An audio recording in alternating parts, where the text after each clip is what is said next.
picking back up where we left the C4. We've still got some diagnostics to do, so let's get diagnosing this car. Hello! So I'm going to be using my trusty Steve and my trusty diagnostics tool from King Bollen.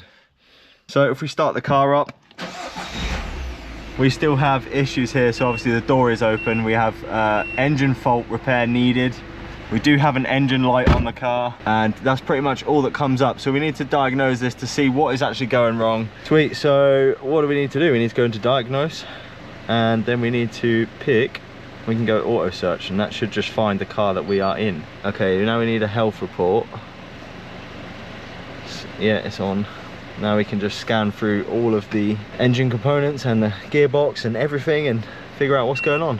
Okay, so engine, we have inter-system CAN. One of the parameters present is in a data stream transmitted by the BSI is invalid. You know what that is, don't you? No.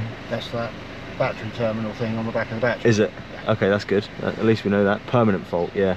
That's fine, I'll just buy a new one of those. Yep. Measurement of the clutch pedal position.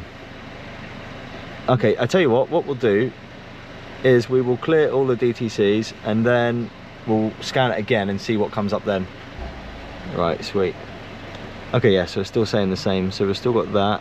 So we've also just got the bonnet release catch sorted, so that now opens really nicely and then fully closed, and then back in here to open it back up. There we go. So all we did is just stick loads of grease in here and just keep putting the lock on and then taking it off, putting the lock on, taking it off, and that pretty much freed it up. So that's a good job done. So down the back here, there's meant to be a little module which connects to the battery somewhere. I don't actually remember exactly where it goes. I think it goes off the, yeah, it goes right there on the battery, and it snapped off and it's tucked down the back here for now, because I just wanted to see if that was an issue. But I think we're getting all of these faults because of that, so I'm gonna have to buy a new one. Let me just see if I can get it out. Here it is. So I just got it, it's tucked down the back, so that is actually snapped off of there. So I think we're not getting a reading, so I'm gonna essentially have to just take that off, and there's a part number on there so I can get a brand new one, and we can get that reattached to the battery, and then hopefully that will start reading everything correctly, because this is throwing some funny codes considering you know, it's had a brand new turbo, it's obviously just now had a brand new clutch. Really weird, but obviously this, you know, batteries can do funny things to a car, can't they? They can if you put one the wrong way around. So we'll have to resume this part once I've ordered a new one of these. But for now, let's focus on getting the boot open. So we just got the boot open, but we used the emergency release on here. If I now close it again, you're not gonna be able to see too much, but it's just in here. There we go, lovely job. So we've just stripped out all of the plastic on the boot and pulled the switch out, and now it seems to work fine. Yeah, there's a mechanism in the back here with all the actuators in, and now it sticks. Because that is coming down. I mean, I can actually show you. If you do this to simulate the boot locking into position, and now it's come undone. because this mechanism was sticky and wasn't going all the way to the top, there's an actuator just up the top here which registers the fact that it's closed. Yeah. Right.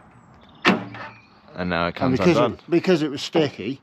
It didn't register that it was closed. Because it didn't register that it was closed. What do you have to say? We did it again. We take that back how it should be. And it's tight. And now if we close this, watch your face. Nice and closed. Oh, look at that. Beautiful. We have the smashed headlight here, which is obviously why we've... tail light. Thank you. Which is obviously why we have this damage here, because that's this tail light here. Obviously this is all smashed, and obviously, yeah, we've got a brand new sort of part number, or second-hand part number there. So yeah, we're gonna have to just try and fix this up. Just pulled the rear tail light out just to access this. I think what we're gonna do is we're gonna use the JB weld to weld this back together, just to make sure that that's all stuck. And then I've got a little plastic welding kit here, which I'm going to plastic weld this back together, and then I've just We have just sanded this down, and then we're going to repaint all of these little scuffs just to make it look a little bit nice, a little bit more presentable. All you've got to do is mix up an equal amount of both of the glues, and then you can apply it to whatever you're trying to fix. In this case, it's obviously the rear bumper. And then all we're going to do is use some tape and make sure that the bumper stays in place so it can allow the JB Weld to go off. And then once the side section of the bumper is going off, we can then use the plastic welder to re-weld the crack back together. And I'm just using 2 of these little wiggly metal pieces to be able to weld it back together. And then over the top of that, I'm just going to be melting some extra plastic onto it to make sure that the crack is completely gone. And then once we've got that relatively smooth, we can then grab a sanding block and then start to sand it down and make sure it's nice and smooth, ready for some new paint. Someone's crashed into this side and it's like broken all of this part of the bumper and it smashed the headlight. The previous owner bought a brand new tail light, and obviously this is all scuffed up. So I want to just give this a nice freshen up and sand this down.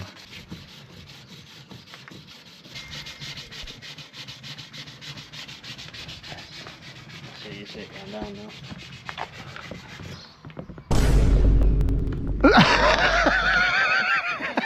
I knew you, right? I can see you. I'm sorry, but I had to. We're now just going to mask up the area which we want to paint.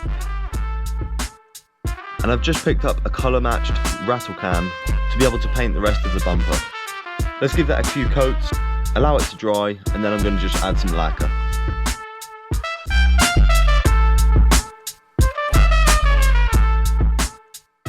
Doing a bit of plastic welding on this because this is all snapped, so I've just made a new little plastic piece just to weld back onto here and then drilled a hole roughly in the center. All right, so we've finally got this pretty much welded all up now. I'm just trying to smooth it out, make it nice and presentable, even though you're never going to see it ever again, hopefully. Factory. That's OEM, that. Yeah, that's definitely OEM factory. plus. Yeah, factory. I mean, this is probably better than factory. I may have drilled the hole very, very slightly off, but I can just put a new hole in it. It's not an issue. The factory one is actually awful because it's like splined, if you would like, and it's all, as soon as it breaks, it just breaks off all of the tabs. I wish I could show you the other side actually. It just breaks off all of the tabs, and there's this. Where is it? There's this tiny little bit with all of the tabs just snapped off, and that's what holds it in, whereas that is not going to go anywhere. So I think this will be better. Now we'll just find out whether it's actually going to work or not. Let's see if it will go. Okay. Yeah, the hole's pretty much lined up, which is good. And now I'm just going to have to thread it with the bolt. Oh yeah, look at that, that's going straight in. Bang on. Tightening down as well. Fantastic. Beautiful.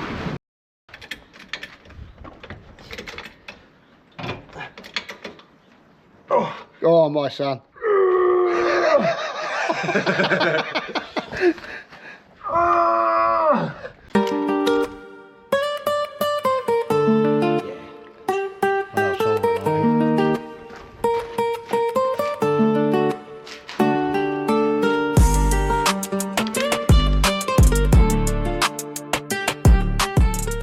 So we've just replaced the switch that was broken, which is just down there, and hopefully now we should have some reversing lights. Let's have a look, see if we've got some reversing lights. And yes, we do. Brilliant. I've bought a brand new battery control terminal module thing. I don't even really know what it is, but apparently this causes a lot of issues. All I need to do is just take off this 13mm nut, which is right here, and then replace that with the brand new second-hand one.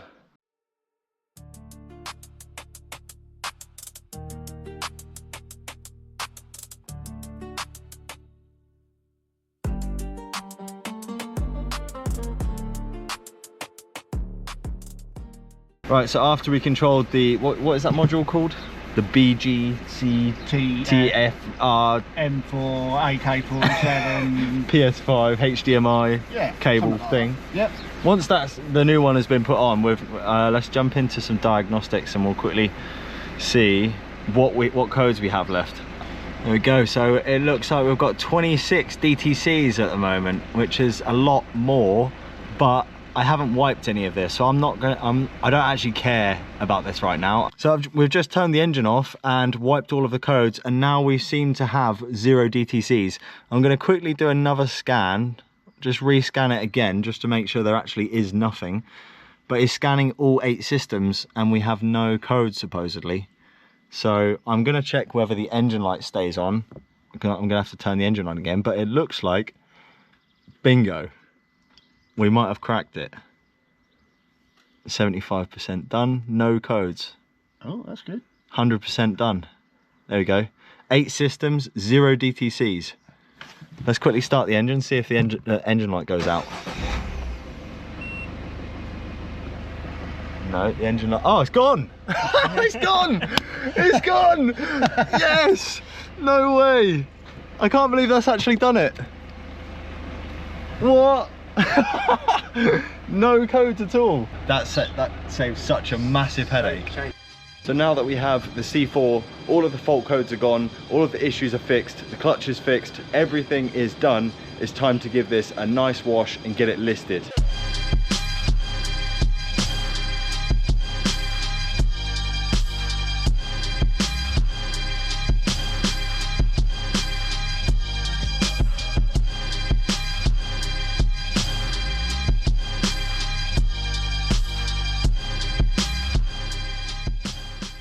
There you go. So after a nice clean, we literally have the last finishing touch, which is some new center caps for the wheels. So the old ones, there was none on there, so I'm going to just quickly pop these in and then we can get some photos and get this car flipped. Right, so that's the C4 completely repaired, everything's done, and it's now ready and up for sale. In the next video, I'll let you know how much I sold it for, how much profit we made, and what the next project is. Take care, and I'll see you in the next one.